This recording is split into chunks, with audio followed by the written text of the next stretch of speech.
Kita akan mengerjakan contoh soal ini untuk data tunggal, ya, data biaya iklan. Ini saya akan mengerjakan dengan bantuan Excel, ya.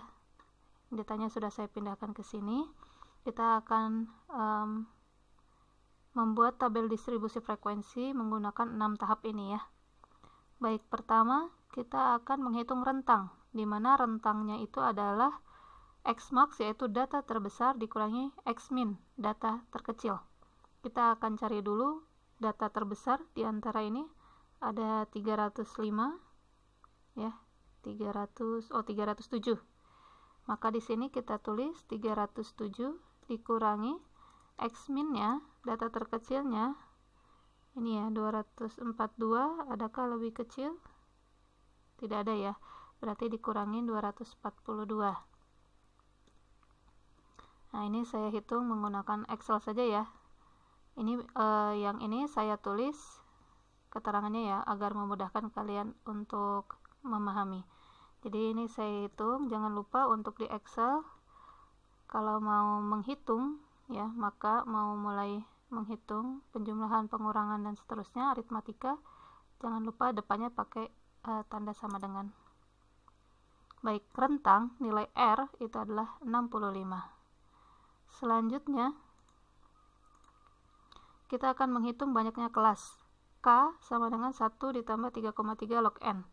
Di sini K ini adalah banyaknya kelas dan kita butuh N. N itu adalah banyaknya data. Kita punya ada 4, ya, ada 4 kolom dan 10 baris, ya, 4 kali 10, kita punya N-nya 40, alias kita punya total 40 data. Ya, ada berapa datanya, maka itu yang disebut dengan N. Kita hitung, berarti K sama dengan 1 ditambah, saya tulis dulu di sini keterangannya, ya, 3,3 dikali log 40. Seperti ini, ya. Maka ini kita hitung sama menggunakan Excel di sini, menggunakan tanda sama dengan terlebih dahulu. 1 ditambah 3,3 log,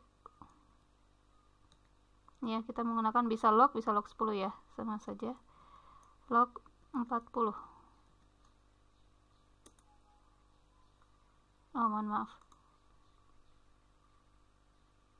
ini, ya, tanda komanya menggunakan titik, dan ini harus menggunakan perkalian, ya, mohon maaf, 3,3 kali log N, maka di sini menggunakan tanda kali, yaitu bintang.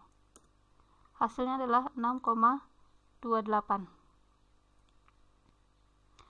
6,28 ini seperti yang tadi disampaikan, bahwa untuk banyaknya kelas itu kita bulatkan ke atas, ya.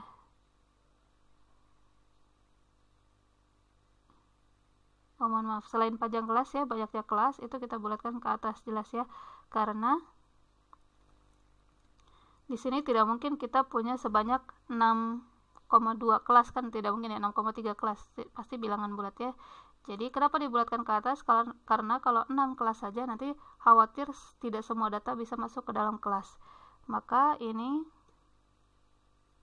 saya tulis sama dengan 7, ya. Sama dengannya harusnya yang tanda ini, ya. Nah, 7. Jadi kita akan punya 7 kelas. Maka di sini saya sudah membuat 7 kolom, 7 baris, mohon maaf. Selanjutnya kita akan menghitung panjang kelas, yaitu R dibagi K. R-nya adalah 65 dibagi 7. Ya, sama dengan, ini kita hitung di sini, 65 bagi 7 adalah 9,28. Ini pun juga kita bulatkan, ya, menjadi tadi, ya, untuk yang interval panjang kelas itu kita bulatkan ke atas sesuai dengan bentuk bilangan data. Karena kita punya datanya itu dalam bentuk bilangan bulat alias tanpa koma, ya, tadi kan 242, 307 itu tanpa koma karena bilangan bulat, maka, ya, kita bulatkannya menjadi bilangan bulat lagi, itu, ya. Kalau yang ini kan masih bilangan desimal, ya, 9,2, dan dibulatkan ke atas, berarti hasil pembulatannya adalah 10. Jadi rentang kelasnya, mohon maaf, panjang kelasnya itu adalah 10. Kemudian batas bawah kelas pertama. kita lihat dulu bahwa data terkecil itu adalah 242. Nah, kita akan ambil ini, data terkecilnya atau X-min-nya itu kan sama dengan 242. Ya, 242. Nah, ini kita ambil satu atau dua tingkat di bawahnya. Yang berarti di sini saya akan ambil 241. Boleh 241, boleh 240. Ya, nanti kita lihat bagaimana kalau 240, bagaimana kalau 241. Kenapa ambilnya satu di bawahnya? Agar 242 masuk ke dalam kelas yang ini, kelas terendah. Kalau mulai dari 242 khawatir terlalu berimpit ya. Terlalu berimpit seperti yang tadi disampaikan bahwa batas bawah kelas pertama itu jangan sampai berhimpit dengan data aktual. Data aktual kita 242. Selanjutnya tulis daftar kelas. Ini kita hitung dulu, batas bawah kelas pertama adalah 241. Maka batas atas kelas pertama ya, saya tulis first di sini adalah, kalau lihat dari rumus yang ini ya, batas atas adalah batas bawah ditambah panjang kelas dikurangi 1. Maka di sini batas atas yang pertama, kelas pertama itu adalah batas bawah 241 ditambah panjang kelas yaitu 10 dikurangi 1. Ya, alias batas atasnya itu adalah nih ya, 241 ditambah 10 dikurangi 1. 250. Berarti ini batas bawah kelas pertama, yang ini batas atas kelas pertama. Kita tinggal tulis di sini, berarti batas bawahnya 241 sampai batas atas yaitu 250. Kemudian lanjut ke sini, ya berarti setelah 250 yaitu 251. Sampai berapa nih? Ini bisa saya katakan bahwa untuk mencari batas atas itu adalah batas bawah ditambah 9 ya. Batas bawah ditambah 9. Jadi batas bawahnya 251, berarti batas atasnya adalah 260. Itu dan seterusnya ya. Ini berarti mulai dari 261 ya. Setelah 260 di sini, kita mulai 261 di sini sampai 270 dan seterusnya.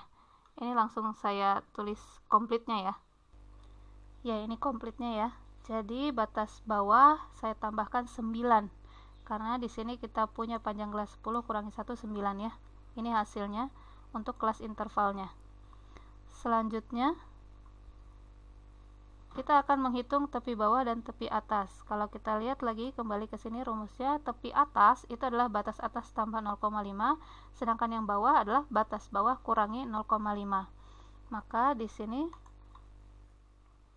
tepi bawah berarti 241 kurangi 0,5. Ini ya, saya tulis dulu di sini, tepi bawah kelas pertama itu adalah batas bawah kelas pertama dikurangi 0,5 ya, sama dengan kalau saya tuliskan berarti hasilnya adalah 240,5. Nah, ini 240,5 ini yang kita taruh di sini, 240,5. Sedangkan untuk tepi atas pertama, kelas pertama maksudnya, itu adalah batas atasnya 250 ditambah, jadi kalau atas ditambah, kalau bawah dikurang ya, dikurangi 0,5. Hasilnya adalah 250,5. Seperti itu ya. Jadi yang ini adalah 250,5. Bisa dilanjutkan ya. Ini berarti adalah 250,5. Kemudian yang ini adalah 260,5. Dan seterusnya ya. Dari 251 kurangi 0,5 hasilnya ini 260 tambah 0,5. Atau sederhananya ketika ini tepi atas, maka kesininya lanjut ya. Maka di sininya juga sama lanjut 260,5 sampai 270,5 dan seterusnya. Ini saya lengkapi dulu. Baik, ini sudah lengkap ya, tepi atas tepi bawahnya, cara menghitungnya tadi ya. Ini untuk yang kelas pertama, kemudian untuk kelas kedua ya perhatikan batas bawah batas atas kelas kedua dan seterusnya. Kita punya 7 kelas. Dan tahapan terakhir untuk membuat tabel distribusi frekuensi, harus hitung frekuensinya. Ini bisa menggunakan bantuan tabel penolong, tapi kalau di sini saya cepat saja. Kita akan mencari yang masuk ke kelompok atau kelas 241 sampai 250. Kita cari angkanya di sini. Ini ya, 241 sampai 250. Ada 242, kemudian ada lagi berapa ini? Ada 2. Kemudian ada 3. Kemudian ada lagi, ada 4. Apakah ada lagi? Nih ya, 244. Nah, kita punya 5. Jadi banyaknya anggota yang ada di kelas ini ada 5. Selanjutnya, kita hitung yang 251 sampai 260. Berarti ini kita warna beda ya. Sampai 260 ada 1, kemudian 2, kemudian ini 3, 4, 5,